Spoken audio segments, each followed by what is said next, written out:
Hey everyone, in this video we're going to take a look at part 31 of the Hercules story from Ritchie's Fabulae Faciles. Now this part is called Cacus Steals the Oxen. So you might remember we're continuing the story, that 10th labor of Hercules trying to get the oxen of Geryon back. He's gone through basically the Alps, right? He's crossed into northern Italy, and now we're going to see where he continues on this journey of trying to get these oxen back. Now, before you dive too far into this, like I always tell you in these videos, you want to start by making sure you have the vocab under control. So try to get a commentary, anything you can find that lists the vocab, or make it yourself. But it's really hard to translate if you don't know what the words mean. So you always want to start there.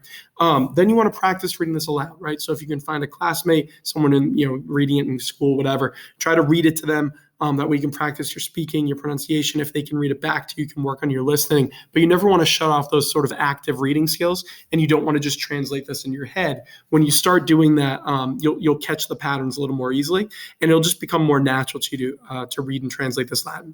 The other thing I'd recommend you do, it all kind of ties together, is doing the read and reread method. So for this, what I'd suggest is read through the story once, writing down any vocab, grammar you don't understand as you go.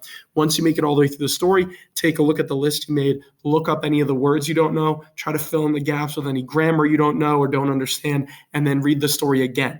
And on that second, third, fourth, however many times it takes you to do, it should get easier and easier and easier. And every time you do that repetition of reading the story a second, third time, you should be making a shorter list of things you don't understand. And it should get to a point where you're able to read this story without needing any grammar or vocab help. Once you hit there, you're in a really good place and that you understood the story. Okay? When you reach that point, I would continue with the video. So if you haven't done that yet, I would pause it, go back and do that. But once you feel like you're in a good spot and you want to check your answers, feel free to continue the video. And if what you came up with is something close to what I did, it doesn't have to be perfect, but if it's on the right track, you can feel pretty good about how you translated it. Okay? So let's dive in. The story starts like this. You have brevi tempore ad flumen Tiberem venit.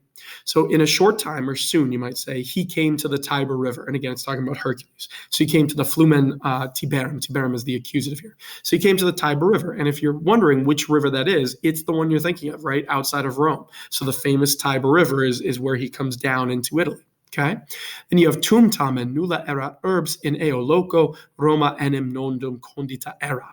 So then, and tum here kind of means like at that time is really what it means. So at that time, however, there was nulla urbs. There was no city in eo loco in that place. So there's nothing there, right? This is before Romulus and Remus. So Rome, right, for Rome, enim Roma, right, Rome had not yet been founded. Condita erat is pluperfect tense passive. Nondum just means not yet. You put it together, it hadn't been established yet, right? It hadn't been built. Then you continue. You have Hercules, itinere fessus constituit, ibi paucos dies morari, ut se ex laboribus recreare. So Hercules, he's described as fessus, so tired from the journey, itinere fessus, so tired from the journey, he decided, constituit, right? He decided morari, to delay there, right? Ibi morari. So morari there is a deponent infinitive, right? So translated actively. And he decided to rest, or you might even say delay there, paucos dies, for a few days, right? It's that accusative duration of time. So he decides to rest a few days. Okay.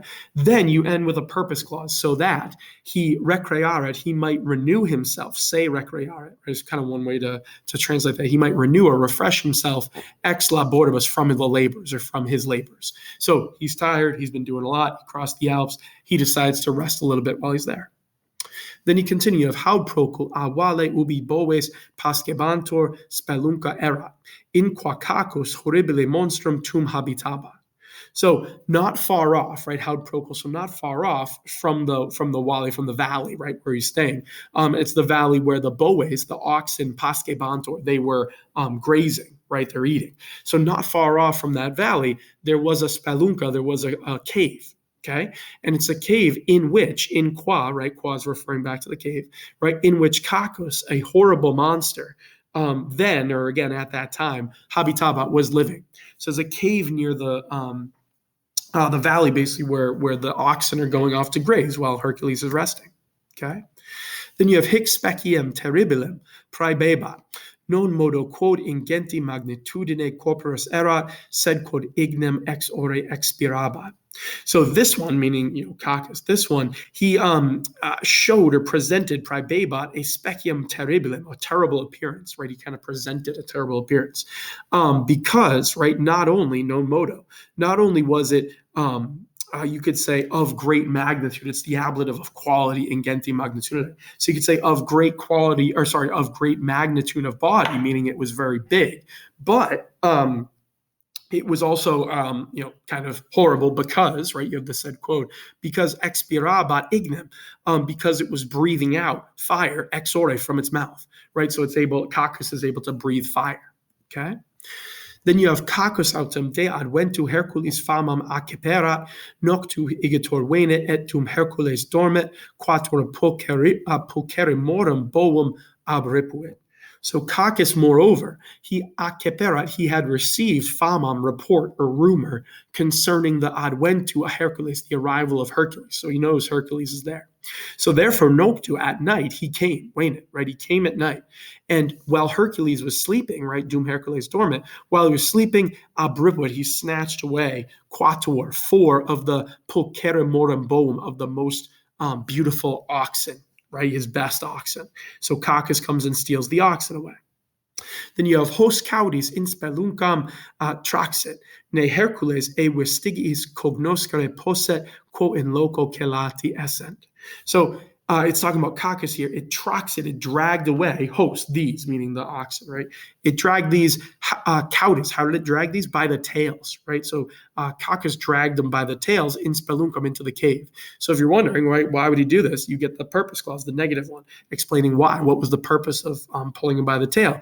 So that Hercules, he might not be able, right, ne posset, might not be able to cognoscere, to realize or recognize, or maybe even like realize this, a vestigis, from the tracks, okay? So the idea is Herc is going to look at the tracks to figure out where they went, but since he's pulling them by the tail, it looks like they're going in the other direction, right? So in other words, the oxen are going backwards, so it would appear as if they're going in the opposite direction from where they were actually going. Okay. Then you have quo in loco celate essent. So in other words, he would not be able to realize from the tracks quo in loco, into what place, or in what place celati essent, they had been hidden, right? You have the subjunctive there. So in other words, it's saying that Herc's not going to be able to recognize or realize where they went, right, where they had been hidden from the tracks, based on the tracks, because again, they're going backwards. So there's a little trickery involved here from Cacus, right? And Hercules has officially lost 4 of his oxen. We'll see in the next part what he does to get them back as the story kind of continues and we work our way through this 10th labor. If you have any questions at all or anything you're not sure of, put them in the comments below. I'm happy to help you out. If you're not sure how I translated something, whatever it might be, or if something was unclear. But otherwise, work your way through it. Do the read and reread method like I always tell you. And the more you practice this, the better off you should be, right? So if you're stuck, just keep reading it and eventually it will click in and you'll be able to do this without too much trouble. So hopefully you're at that point now, but if not, just keep at it and good luck.